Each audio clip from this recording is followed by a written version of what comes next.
Mas vamos falar então um pouco da chamada super quarta-feira, né? Sempre que tem reunião do Fed, né, lá dos Estados Unidos e do Copom, a gente chama de super quarta-feira, que vai ter as mudanças nas taxas básicas de juros. O Fed aumentou de 4,5 para 4,75 a taxa de juros básica dele, ou seja, o mais barato que você consegue receber, o menor taxa que você recebe quando compra um título público americano agora é 4,75.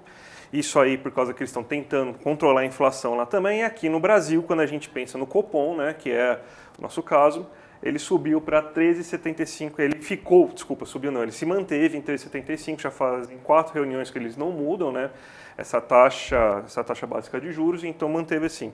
Tem até um gráfico para a gente fazer uma ilustração rapidinha aqui, para vocês verem a diferença, tá? Mas o que isso significa? Qual que é uma lógica? Tá? A gente fala, subiu a taxa de juros nos Estados Unidos, aqui no Brasil se manteve, então, mas para que isso é importante?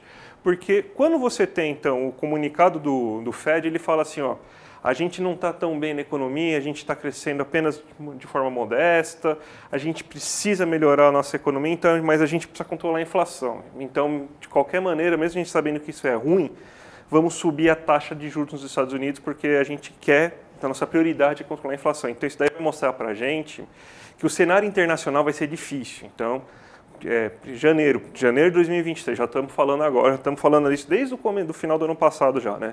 O cenário econômico desse ano é bem mais complicado do que a gente teve em 2022. China está desacelerando, Estados Unidos desacelerando e forçando, né? Isso aí chama-se aperto monetário, né? Então, quando a gente vê que os juros sobem para reduzir a atividade econômica para controlar a inflação. Então, vai ser um ano difícil. Aqui no Brasil não tem como subir mais, porque você vê a diferença, que como que está bem mais alto, né?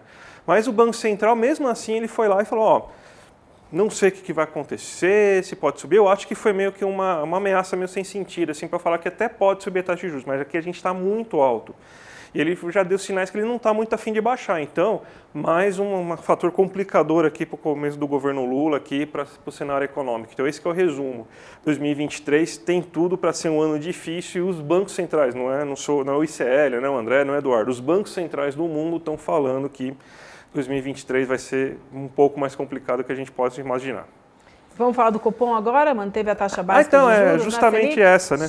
Já foi emendou tudo junto? Já emendei tudo junto, já. Maravilha. Então é o seguinte, deixa eu avisar a nossa turma aí. Mais sobre economia você encontra lá no icleconomia.com.br. Todas as explicações do André e da Débora também.